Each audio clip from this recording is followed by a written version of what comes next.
1,000 kilometers north of Tokyo, up here on the Sea of Okhotsk, it feels like visiting another country. 250,000 people call this frozen frontier home, and it can't be easy, with the brutal Siberian winds and the drift ice covering the sea for several months of the year. I mean, there's a reason one of Japan's most notorious prisons was built up here on the edge of the world. Even if you did break out, good luck surviving the weather. But it's a region I've longed to visit, and with just 2 days to spare, it's time to find out what makes this isolated corner of Hokkaido so goddamn spectacular.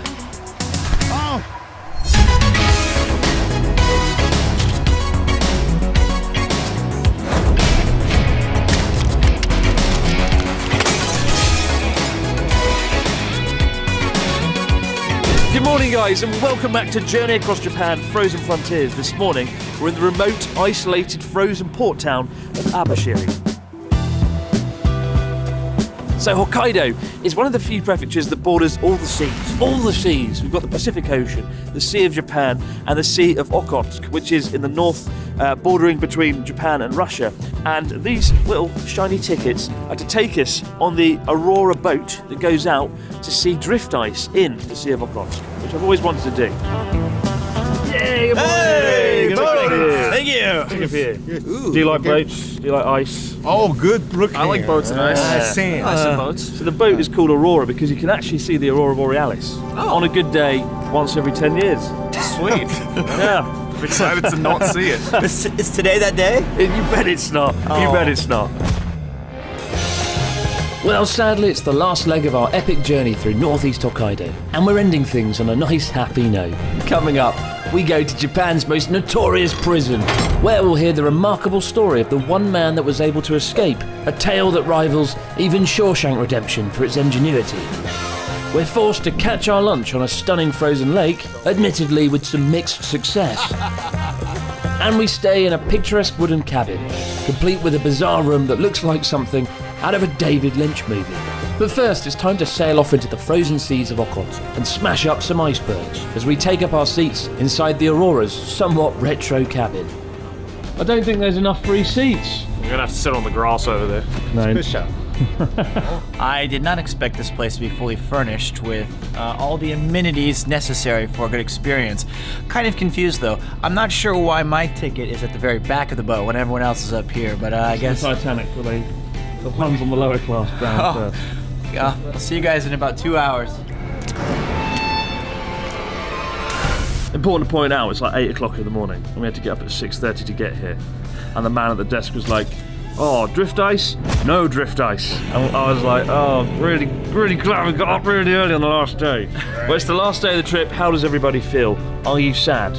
I'm looking forward to one more action-packed day of filming. I was really looking forward to this ice, and now there's no ice. Now I'm sad. Nice to see you. Thank you. No ice, mother, don't give up. That's the spirit. He's always so optimistic. Even though we've got like weather satellites that were like, there's no ice, Natsuki's like, don't give up. The ice out here being like, well, if Natsuki says so. Better. Don't give up in the face of science. And so, having been warned about the lack of drift ice, the main reason I travelled 1,000 kilometres and the one thing I've been looking forward to all week long, we nonetheless cast off as the 491-tonne vessel begins its journey out to sea, with the majority of the enthusiastic passengers spilling onto the top deck, eager to catch a glimpse of the ice that simply isn't there, including the ever-optimistic Natsuki and Pete. Meanwhile, below deck, Joey and I tuck into some much-needed breakfast. So while Pete and Natsuki, fools, go aboard on the top deck to watch the boat cast off, we've got Wagyu buns. Wagyu Nikuman. Wagyu I've never Nikuman. heard of this before. Yeah, so this is using, this is basically a bit of bread, and inside there's some Wagyu beef from the area around here, around Abashiri. Usually it's pork, right? It is, yeah. So beef's actually quite rare in these. Yeah. Oh, really good. Very different. I'd much rather be down here eating this than up on the top deck. Yeah, I think Joey and I would be enjoying our breakfast far less if we knew who was at the wheel of the vessel. Iceberg straight ahead. No ice. I'm king of the world of Hokkaido. I'm going in. You know, there isn't like actual chunks of ice out in the ocean today, but I can actually see the very top layer of the ocean there's a very thin layer of ice. Is it drift ice? It's float ice. Float ice. Yeah, it's not quite drifting. It's staying in place, but it is mediocre ice. Yeah, it's mid ice. Mid-tier ice. With hopes starting to fade of seeing the drift ice, Captain Natsuki and his mutinous crew resort to desperate measures and steal some outfits. Here we are on the ice-breaking ship, the Aurora. One small problem: no ice. No ice. Oh my god. Actually, there is ice. Yeah? Right in that bucket over there. That's the closest we're gonna get. There's the drift. Here it is, right here. The drift ice. So do we have to throw it? Yeah, we're gonna make our own drift ice right now. Oh dear. That's lunch. Oh. Okay, don't eat Good size. Bizarrely, not long after tossing a small block of ice into the sea, an actual real iceberg suddenly appears, as if it was all some sort of summoning ritual. But at last, the Aurora and its passengers finally have a taste of some action on the high seas. Oh, what a wonderful draft! Drift ice. It's your draft beer, I think. Oh, good item. Yeah, it's very nice. Bigger than my apartment. Oh, nice. I want to stay. The captain of the Aurora must really hate Pete, because no sooner has he claimed it's like his apartment, the boat turns around and prepares to brutally smash its way through the iceberg.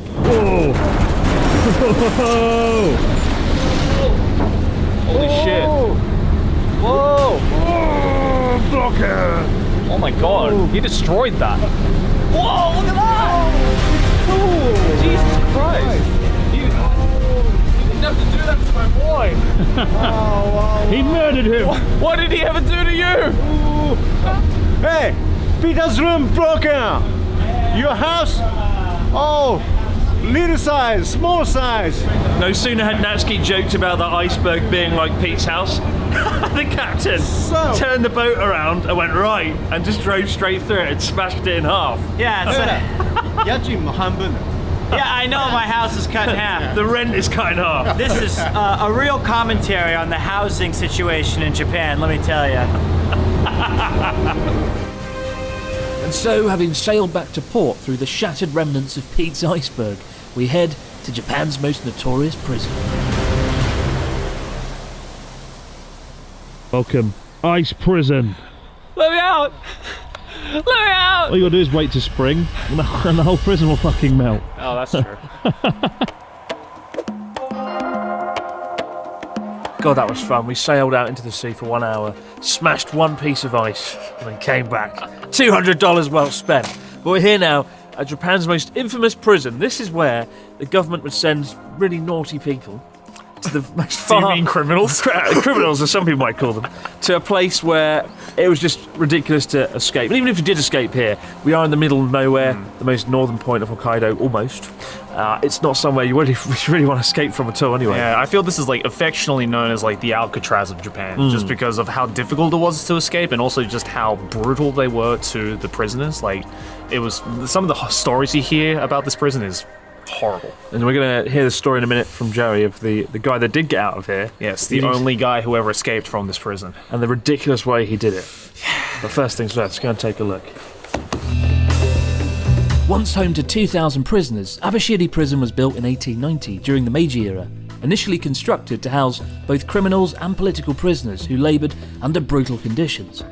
Closed in 1984, the prison is open to the public today, offering a rare window into Japan's somewhat secretive prison system and the way of life experienced by the prisoners. Welcome to the prison. Usually I give you guys tours of hotel rooms, but this is a bit different. That's all I got. This is it, this is the whole place. You've got a couple of shelves for your belongings, which I imagine are very limited unless they're able to like trade cigarettes for things. I doubt it. And behold, the true spectacle, the prison toilet. Imagine there are 3 to 5 people per cell in these prisons, and that's what you have to share it with, so... At least it's sealed off though, behind like a door. Is it? That's still better than like being just in a room with a toilet. It's see-through! I mean, all right. Why even have the door? You have such high expectations for your toilets in prison. Prisons, yes. I would expect some privacy. Well, I think that concludes our... What? Oh, Natsuki, wait! Sayonara, friend.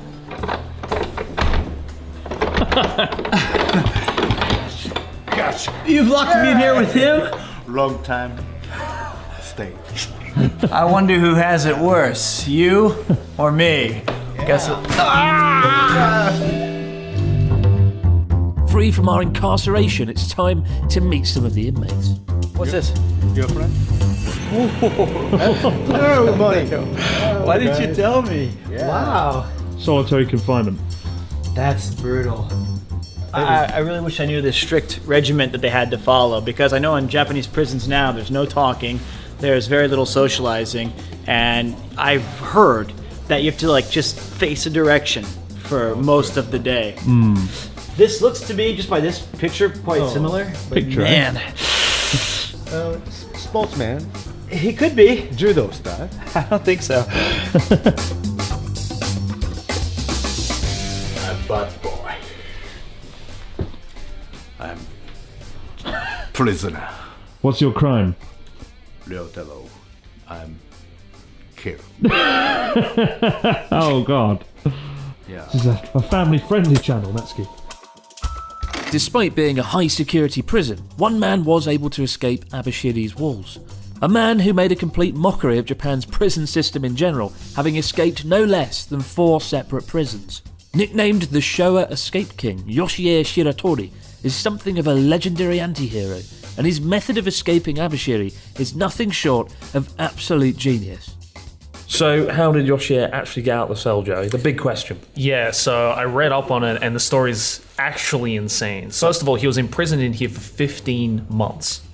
And during that time, when they would bring food, usually it involved a bowl of miso. Right, because that was cheap and easy, and it was health benefits, right, for the prisoners. But then Yoshie figured out that he used the saltiness of the miso soup, and what he would do is every day he would drip little bits of miso onto both his handcuffs and also onto the bars of the observation windows of his cell. 15 months later, he would do that every single day to the point where they corroded and he snapped them both. So he snapped his handcuffs off and the bars of the observation window. And then during the blackout of World War II, when they used to turn all the lights off during air raids, he calculated that day to then did something crazy. He broke the bars off, and then he dislocated both of his shoulders to fit through the tiny little window to get out, and then he crawled out of the sunroof. Jesus. And then escaped. And so many things had to go right for this. Yeah. What if the day before he was due to break out, one of the guards was like, "Oh, Yoshie, you look like you need new cuffs, mate. A bit rusty, aren't they?" And he was like, "What? No, they're all right. Fine, I'll just replace those right now." He also wore special handcuffs that could only be unlocked once every couple of months for him to bathe. And apparently they were so complex it took an hour for the guards to unlock it. 15 months in this prison. Yeah. It's a miracle he was even alive. I think I 15 know. minutes in one of these cells, I'd lose my mind. Absolutely. Good God. Yeah, nothing a bit of miso soup can't take care of.